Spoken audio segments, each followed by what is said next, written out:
శ్రీగురుభ్యో నమ. శ్రీ మహాగణాధిపతే నమ. శ్రీ మహాసరస్వత్యై నమ. హరి ఓం శ్రీమాత్రే నమ. ప్రేక్షకులందరికీ నమస్కారములు. ఈ యొక్క జూన్ మాసంలో జ్యేష్ఠ మాసం యొక్క ఫలితాలు ఏ విధంగా ఉంటున్నాయి? ఈ యొక్క జ్యేష్ఠ మాసంలో మనకు అరుదైనటువంటి అనేకమైనటువంటి జయంతోత్సవాలు కూడా ఉన్నాయి. అలానే నిర్జల ఏకాదశి ప్రత్యేకంగా చెప్పవలసిందిగా, అలాగే ఈ యొక్క జ్యేష్ఠ మాసంలో కొన్ని రహస్యములు కూడా ఉన్నాయి. అది దశమహావిద్యలకు సంబంధించినటువంటి జయంతోత్సవాలు. అలానే పౌర్ణిమ, ఏకాదశి, సంకష్టహర చతుర్థి, యోగములు కొన్ని ఉన్నాయి. ఇటువంటి విశేషమైనటువంటివి ఈ జ్యేష్ఠ మాసంలో కూడా మనకు కనబడుతున్నాయి.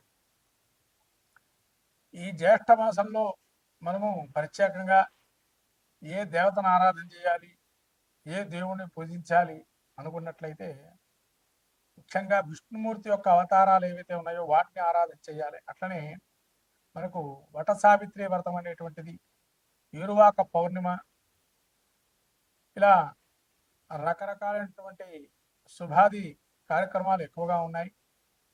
అలా త్రివిక్రముల యొక్క ఉద్భవము, బలి చక్రవర్తి యొక్క విశేషమైనటువంటి భాగవతంలో చెప్పబడినటువంటి బలి చక్రవర్తి ఇచ్చేటువంటి భూదానము, ఇవన్నీ కూడా మనకు ఇటువంటి మహత్తరమైనటువంటి జ్యేష్ఠ మాసంలో ఉన్నాయి. కాబట్టి ఈ జ్యేష్ఠ మాసంలో అందరూ కూడా దేవీ దేవతారాధన చేసుకొని తను అనుగుణంగా స్వామి దేవీ దేవతానుగ్రహం కలిగి ఉత్తమమైనటువంటి ఫలితాలు పొందాలని ఆశిస్తున్నాము. సింహరాశి జూన్ మాసం జ్యేష్ఠ మాసం యొక్క ఫలితాలు చూసినట్టయితే ముఖ్యంగా మనకు మఘానక్షత్రం 4 పాదాలు, ఉపనక్షత్రం 4 పాదాలు, ఉత్తర నక్షత్రం 3వ పాదం సింహరాశి. ఈ సింహరాశి గ్రహస్థితి ఏ విధంగా ఉంటే జన్మస్థానంలో కుజుడు కేతు సంచారం చేస్తున్నారు. అట్లానే సప్తమ స్థానం రాహు, అష్టమ స్థానంలో శని, 9వ స్థానంలో శుక్రుడు, 10వ స్థానంలో రవి బుధులు, తదుపరి ఏకాదశ స్థానంలో బుధుడు గురువు, అట్లాగే ద్వాదశ స్థానంలో బుధుడు 23వ తారీఖు నుంచి ప్రవేశిస్తున్నాడు. ఇటువంటి పరిస్థితి చూసినట్టయితే ముఖ్యంగా మనకు సింహరాశి వారికి ముఖ్యంగా జన్మంలో కుజకేతువులు ఉండటం వల్ల కార్యాటంకాలు ఎక్కువగా ఉంటాయి. ప్రయత్నిస్తూ ఉంటారు, కార్యక్రమము ఆగుతూ ఉంటుంది మధ్య మధ్యలో. అట్లనే భార్యాభర్తల మధ్య కొంత కలహాలు వచ్చే అవకాశం ఉంటుంది. తెలిసి తెలియని శత్రు వృద్ధి కలిగే అవకాశం ఉంటుంది. అట్లానే వృధాగా తిప్పడము, తీవ్రమైనటువంటి అనారోగ్యం వచ్చే అవకాశం ఉంటుంది. అలానే కొంతవరకు దుష్టులకు దూరంగా ఉండడం మంచిది. జన్మంలో కేతువు కుజుడు సంచారం చేస్తూ ఒక విరాగి ఉండడం అంటే నిరాశ, నిస్పృహలు, కొంత వైరాగ్యాన్ని చెందటము, ఇదేనా నా జీవితము అనుకునే స్థితిలోకి వస్తారు. జాగ్రత్తగా ఉండడం మంచిది కుజకేతుల కలయిక వల్ల. అట్లాగే సప్తమ స్థానంలో రాహు సంచారం చేస్తున్నాడు కాబట్టి ఈ యొక్క రాహు ఈ విధంగా ఉంటాడు అంటే ముఖ్యంగా వీరికి ఉదర సంబంధమైన కడుపు నొప్పి కానీ, లేకపోతే ఏదైనా భోజనం చేస్తే ఆ భోజనం కొంతవరకు ఇబ్బందులు కలగటం కానీ, కంటికి సంబంధించినటువంటి ఇబ్బందులు కానీ, తర్వాత కుటుంబంలోనే కొన్ని కలతలు వచ్చే అవకాశం కానీ, మీ మాట వినకపోవటం కానీ, బంధుమిత్రాదులతో వైరం కానీ, ఇవన్నీ కూడా ఉన్నాయి. అంటే జన్మంలో కుజకేతువుల సంచారం వల్ల అకారమైన విరోధాలు వచ్చే అవకాశం ఉంటుంది. కాబట్టి జాగ్రత్తగా ఉండడం మంచిది.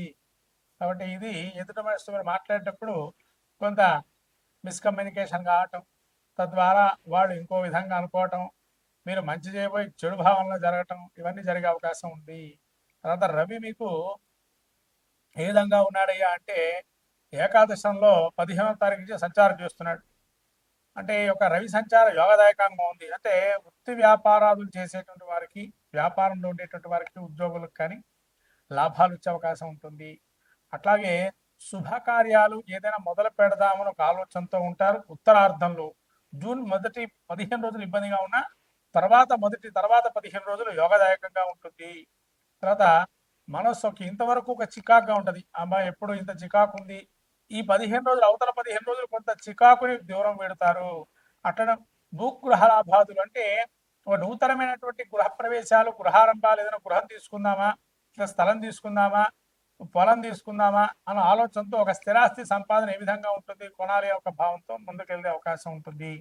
అట్లనే బుధుడు మీకు ఈ సింహరాశి వారికి ఏకాదశం ద్వాదశ స్థానంలో సంచారం చేస్తున్నాడు జూన్ మాసంలో. ఈ ఏకాదశం ఏదైతే ఉంటుందో అనుకున్న పనులు కొంతవరకు ధనాదాయం పెరిగే అవకాశం ఉంటుంది. గృహంలో ఒక శుభకార్యం ఇందాక చెప్పే విధానంగా ఏదైతే మీకు రవి ఫలితాన్ని ఇస్తున్నాడు, అట్లానే బుధుడు కూడా ఫలితాన్ని ఆ విధంగా ఇస్తున్నాడు. అట్లానే కొంత బంధుమిత్రాదులు మీకు అనుకూలంగా ఉండే వారితో మీరు ఆనందంగా ఉండడం, శత్రువర్గంగా మీరు ఏదైతే గోచారంలో శత్రువర్గంగా ఉండేటువంటి వారితో శత్రువర్గంగా ఉండే వాళ్ళు కూడా మిమ్మల్ని ఇబ్బంది పెట్టడం జరుగుతుందని ఇందాక చెప్పాము. అట్లానే శత్రువర్గం వారుగా ఉండే బంధుమిత్రాలతో వైరాలు వస్తుంటాయి. మీరు ఎవరైతే బంధువులు మాకు కావలసిన వాళ్ళు ఎవరైతే వాళ్ళతో ఆనందంగా మాట్లాడే అవకాశం ఎక్కువగా ఉంటుంది. అట్లనే గురువు మీకు ఏకాదశ స్థాన సంచారం చేస్తున్నాడు కాబట్టి గురువు ఏకాదశంలో అన్నింటా లాభమే. అంటే అట్లని తేజోవృద్ధి, సంతానం లేనటువంటి వారికి ఎవరైతే నిస్సంతానంగా ఉండేటువంటి వారు సంతాన యోగ్య భాయదాయకంగా ఉంటుంది. అట్లనే మిమ్మల్ని అనుసరించేటువంటి వారు కానీ, బయట జనాలు మిమ్మల్ని సపోర్ట్ చేసేటువంటి వారు కానీ, మిమ్మల్ని సహకరించేటువంటి వారు కానీ, నూతనమైనటువంటి ఒక స్త్రీ పురుషాదులతో మీరు వ్యక్తపరిచేటువంటి విషయాలు కానీ విజయం సాధించే అవకాశం ఉంటుంది. మీది ఇది కావాలి అనుకుంటే అది ఖచ్చితంగా జరిగే ప్రయత్నం అవుతుంది, అభీష్టకార సిద్ధి. అట్లానే ఏదైనా మంత్రోపాసన దీక్షగా చేస్తే ఫలితం సాధిస్తారు సింహరాశి వారు. అట్లానే పదోన్నతి అంటే ప్రమోషన్స్ తో వేచి చూసేటువంటి వారు ఎవరైతే ఉంటారో సింహరాశి వారికి ఒత్తిడి ఉన్న చివరి సమయంలో ఛాన్స్ కొట్టేసే అవకాశం ఉంటుంది ఈ యొక్క సింహరాశి వారు. కాబట్టి ఉద్యోగంలో పదోన్నతులు పొందే అవకాశం కూడా ఉంది గురువు అనుగ్రహంతో. కాబట్టి ఇటువంటి యోగదాయకమైనటువంటి స్థితితో ఉన్నారు. శుక్రుడు మీకు ఏ విధంగా ఉన్నాడంటే 9వ స్థానంలో సంచారం చేస్తున్నాడు. కొత్తదైన ప్రేమ కలాపాలకి సిద్ధంగా ఉండే అవకాశం ఉంటుంది. నూతనమైనటువంటి కార్యక్రమాలు చేపట్టే అవకాశం ఉంటుంది. దేశభక్తి, గురుభక్తి అట్లానే విపరీతంగా వచ్చే అవకాశం ఉంటుంది.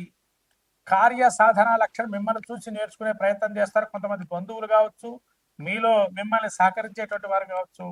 ఆరోగ్యం కూడా యోగదాయకంగా ఉంది. అట్లనే కుటుంబంలో కులాచార వృత్తులు ఉండేటువంటి వారు ఎవరైతే ఉంటారో మిమ్మల్ని చూసి నేర్చుకునే పరిస్థితికి వస్తారు. అందులో మీరంటే అభిమానించేటువంటి వారు ఎక్కువగా మారే అవకాశం ఉంటుంది. ఇలా ప్రతి విషయంలో ధర్మ కార్యాచరణ చేస్తూ అందరికీ కూడా మంచి ఫలితాలు ఇస్తుంది. శని మీకు ఆ యొక్క స్థానంలో ఉన్నాడు. ఏదైతే శని యోగదాయకంగా మనకు సింహరాశి వారికి 9వ స్థానంలో సంచారం చేస్తున్నాడు కాబట్టి అష్టమ స్థానంలో ఈ శని యొక్క అనుగ్రహం మీకు లేదు. మిగతా గ్రహాల అనుగ్రహం ఉన్నా శని యొక్క అనుగ్రహం లేకపోవటం వల్ల కొన్ని ఇబ్బందులు కలిగే అవకాశం ఉంటుంది. సొంత వాళ్లే మిమ్మల్ని ద్వేషించేటువంటి వారు అవుతారు.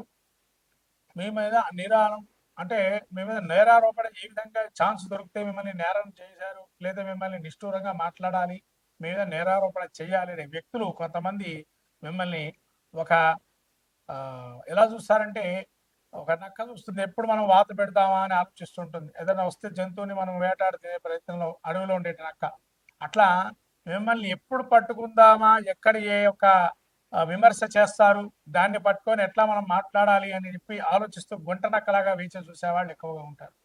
కాబట్టి కొంత జాగ్రత్తగా ఉంటే మాట ధోరణి ఏదైతే ఉంటుందో ఆ మాట ధోరణి మీరు ఎదుటి మనిషికి ఆ మాట ధోరణితో ఏదైతే చెప్తారో ఆ ధోరణిగా మిమ్మల్ని పట్టుకునే ప్రయత్నం చేస్తారు. నిరంతరంగా మీ చుట్టుపక్కల ఉంటూనే మిమ్మల్ని ఇబ్బంది పెడదామనేటువంటి వారే గుంటనక్కలుగా ఉంటారు.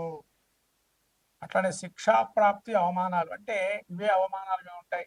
అంటే చులకన భావం చూడటం, మీరంటే రెస్పెక్ట్ అనేది ఇవ్వకపోవటం, వాల్యూలు చూడకపోవటం, ఇవన్నీ కొంత మనసులో చికాకు భావన చింతనగా గోచరిస్తుంది. అట్లానే అష్టమంలో ఈ విధంగా ఉండటం వల్ల శని అవయోగాన్ని ఇస్తున్నాడు. ముఖ్యంగా కమ్యూనికేషన్ గ్యాప్, అంటే ఎవరితోనైనా మళ్ళీ మాట్లాడతానండి, ఫోన్ చేస్తానంటే ఎంబటే ఫోన్ చేయడం, మాట్లాడడం జరగాలి. లేకపోతే ఏదైనా పదార్థం అప్పచెప్తారు, ఏదైనా తీసుకురండి అని, మళ్ళీ అది ఉందా లేదా ఏంటని ఇన్ఫర్మేషన్ ఇవ్వాలా.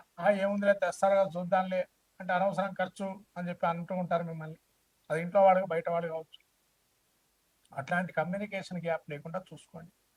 ఎక్కడైనా వాణిజ్య పరంగా కావచ్చు, వ్యక్తిగతంగా కావచ్చు, కమ్యూనికేషన్ భావన అని ఏదైతే ఉంటుందో మనం మాట్లాడే తీరు అవి మిస్కమ్యూనిట్ కాకుండా చూసుకోవడం ప్రధానమైనటువంటి అంశం. సింహరాశి వారికి 80% యోగదాయకంగా ఉంది. శని రాహులు ఒక అవయోగం గడిస్తున్నారు కాబట్టి వీరు ముఖ్యంగా ప్రతి శనివారం వెంకటేశ్వర స్వామి గుడికి వెళ్ళి వెంకటేశ్వర స్వామికి ఆపద ముక్కలవాడ అనాదరక్షగా గోవింద గోవింద అనే పదాన్ని తదేకంగా స్మరణ చేస్తూ మీరు ప్రదక్షిణాక్రమంలో చేసినట్టయితే సింహరాశి వారికి అన్ని రకాల ఆపదలను తీర్చేటువంటి వాడు కలియుగ వెంకటేశ్వర స్వామి యొక్క అనుగ్రహం కలుగుతుంది.